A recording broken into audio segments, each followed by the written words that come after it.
this, I will not. Oh my God! Mo Salah makes it 1-0. Mo Salah makes it 1-0 to Liverpool. Golazo, golazo, golazo, golazo, golazo, golazo. Welcome back to the Football Terrace. This is the fan channel review show. Smash like buttons, leave your comments below. Of course, subscribe to all the channels that feature on this. It's all about bringing the football content community together as a whole. This is football. Of course, Dom Hassan's reaction to Mo Salah's goal. Let's keep taking a look. Mo Salah, golazo, golazo, golazo, the Egyptian king. Liverpool won. Look at the happiness in his face. Look at him. He's jiggling away. Manchester City 0. Golazo, golazo, golazo. Golazo, golazo, golazo, Mo Salah. Liverpool have taken the lead, and it's the fucking Egyptian king who puts us 1-0 up against Manchester City. He sends Cancelo to the shop. I want every single content creator to keep the same energy for Cancelo and Trent, because Cancelo just got dunked on by a 5'3" Egyptian winger. Do you know what I'm going to say about this, though? The desperation from Liverpool fans to want Cancelo to be ridiculed.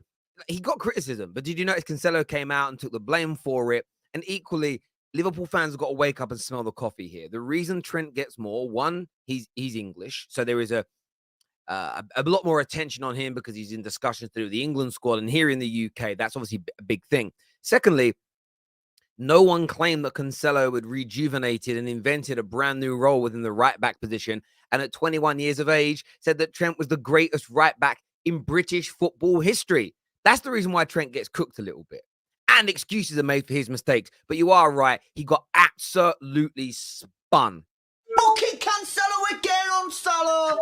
I'm going to say really quickly, I love these boys at City Extra. The man's voice, no, bro, it's great. Fucking one. It's fucking hell, Cancelo. He's done it again. He did that last time. He always has to do that, bro. Bro, he done him. He cannot play at this ground ever again. He does this so many times. Not play at the ground ever again. From... Do you reckon that's a real thing? Do you think players go through that? Like, they have like a hoodoo and an issue around particular stadiums, maybe. He can't ever play here again. Listen. Fucking hell. It literally, someone in the chat literally just said they're going to go long ball, and they have gone long ball. Cancelo does that. He done that twice last time. Twice. And he's done it again. So poor, man. I don't feel anything. I'm just, I'm upset. Really, like, deep down in my heart. They're very upset, City fans, because most of us expected Liverpool to get beat, and I got it wrong. I thought City were going to be on top, and we'll probably get to this later in the show, but the reason that they beat Man City yesterday is because Jurgen Klopp changed his system, had his team sit deeper, and they didn't go toe-to-toe with Man City. And City have struggled with teams that against many low-block teams over the years, but never a low-block team with the quality of personnel that Liverpool Football Club have got. It was absolute genius from them. It really, really was. Let's take a look at the KOPISH boys and their reaction. Go on, this is it now. This is it. Come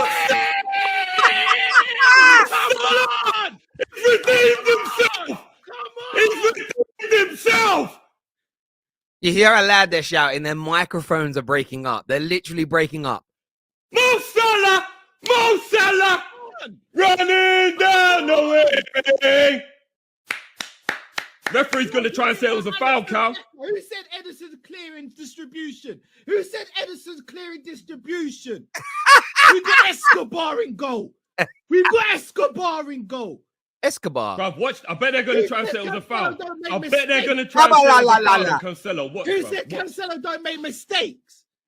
They're on this. They're on this Cancelo. Don't make mistakes stuff. He does, by the way. He does. Everyone talks about Cancelo like he's some god. Who says he don't make mistakes? Speak. See, this is the thing, right? And it's what I love about KOPISH. I love this about Dom Hassan. Real fan reaction. It's not fake. There's not a fake persona. Real people, you know, showing their real personalities, real names. Not an act. You know, not an act. Not something that's, you know, not an Ali G. You know, not a kind of Keith Lemon type character. You see that raw passion come out. And I feel for a while now, I've seen a lot of accounts in the last few weeks really attacking fan media. They're part of fan media, but they want to pretend they're not. They sort of don't be hyperbolic, don't be reactionary, don't call out managers, don't slag off players, keep everything cordial, keep everything respectful, never say anything out of line. And for me, that's nonsense. It's absolute nonsense. The only thing that's off bounds is abuse. Outside of that, you're allowed to be hyperbolic. You're allowed to be reactionary. We have got to push back on this notion that football fans have got to be professional. Football fans have got to be thinking about the next 5, 6, 7 years. Football fans are allowed to be as reactionary, as passionate, as petty, as bitter, as banterous, as boastful as they want to be. That is the joy of being a football fan. Football fan media is something that developed and came out of nowhere. Redmen, AFTV, Full-Time Devils, and then the people surrounding those channels in the early days. We had no idea what was being built.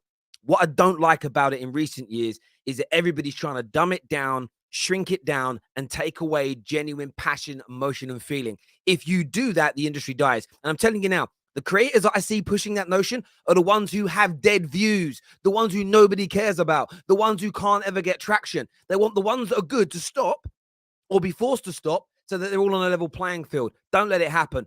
Big up KOPISH. Absolutely fantastic, fantastic reaction.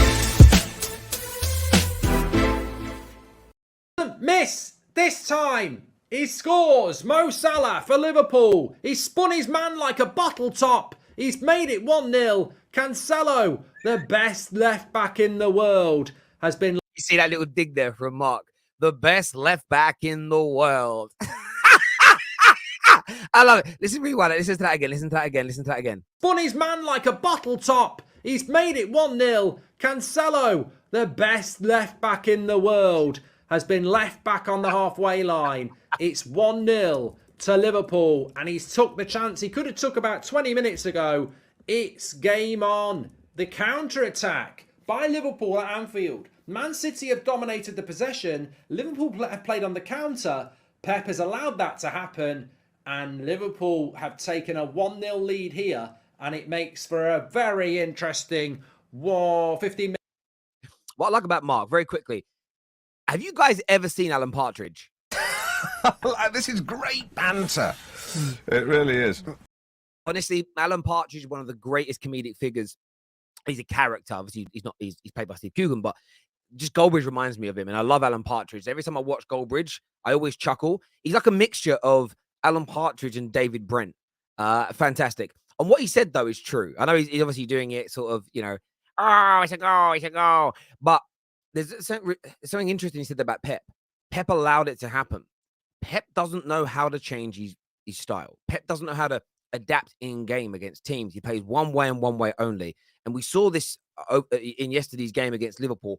When it goes wrong and you can't break a team down, Pep has no idea what to do. That's one of the reasons why Pep won't ever be my GOAT, because the GOAT managers, the ones that I think are just marginally better than him, I've been able to do that over the course of time. I think Goldbridge is spot on there. I want your thoughts and I want your feelings, though. Keep leaving your comments. Let's take a listen to what this Man City fan phoned into TalkSport and said, though, because this is very interesting. Take a listen to this. Taylor could not have had a worse game. I have not seen It's Anthony Taylor, the referee. a referee done that bad in all teams for a long, long time, and that was diabolical. Look at Ambrose's face. He's like, what's this man chatting about? How in the hell was that goal disallowed? There was nothing wrong with it. Both Nothing wrong with it. He pulled him over by his shirt. players were all over each other, and then the goal goes in. Later on in the same half, Thiago Alcantara, I think, I can't remember how it's pronounced. He's had a few beers. Thiago. He went through Rodri. He didn't go near the ball. He went through him. That is a red card, and it's not even VAR'd. Look at Ambrose's face. I'm going to say this now, though. The only problem in the game is that the referee did allow a lot of fouls to go as not be. There was a push in the back by Milner. I don't know what point in the game, about 70, 80 minutes in the back. And it was a clear push and he fell over and the ref said, no, let it go. The referee did allow a lot of those small, soft fouls to go. So there is an argument, and I want to pose this to you, that should he have allowed it to to have gone in the build up to the goal. Let's take a look at what Jamie O'Hara thinks of that. It's a shocker. Foden's. Do you think so? No, yeah. Look, I've got a big point to make on Jamie O'Hara is going to go in here on this, because what I loved about the referee, and Pep outed the referee really after the game about how he said that he wanted to let the game flow, and he did. It was old school Premier League action, what we all love about the game, where you're just not constantly using the whistle. It's not about the ref, it was the players going at it. The referee was letting things go, which was brilliant. The problem is if he said that before the game, you have to then tell VAR that that's what you're going to do. And VAR has to change the leniency in terms of what is a foul and what's not a foul. Let's stop this there for a moment. I actually agree with Jamie O'Hara here. And I know Jamie has a lot of hot takes and he says a lot of things that people don't agree with, but he's right in this regard, I feel. First of all, it is a foul on Fabinho and it was right to disallow the goal. No controversy there from me. However, where the argument comes in, it goes back to what GOLDBRIDGE was actually saying a few weeks ago. You should referee big games differently to others. Can't do that. You can't do it. The referee, everyone said, oh, we love that the referee allowed all those challenges to go yesterday. Cool. He allowed all those challenges to go until a goal was scored from one, and then he pulled it back. So what's the point? Essentially, what the message you're sending is we will allow the small fouls to happen unless something significant stems from one of them, and then we'll bring it back anyway. It's a pointless exercise. The reason you want the game to flow and be broken up less is to allow for more goals to be scored. But if the very things you're allowing to go unpunished to score goals happens, you'll bring it back and disallow the goal anyway. It's like running around on a hamster wheel. It's like entering Tour de France with an exercise bike. You're not going anywhere. I think Jamie O'Hara's got a point here. I think it should have been disallowed. But as I said before, you have to referee the game by the letter of the law of the game. And that has to be consistent whether a goal is scored or not. So I understand the gripe that Man City fans have got. And that's why I thought Marks claimed a few weeks ago that big games should be managed by the referee and judged by the referee differently. It's nonsensical for me. So I think that Jamie O'Hara has made a massively important point there. But viewers, listen, I appreciate you all tuning in. Some brilliant reactions there. All the channels are listed in the comment section, to the description section and comment section below. So make sure you go and check out the full videos.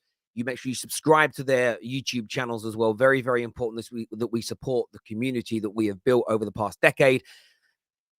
Until next time, take care. Goodbye. God bless. And remember, big shout out to Jurgen Klopp for changing his system up, because that is what won the game for Liverpool yesterday. See you soon. Bye-bye.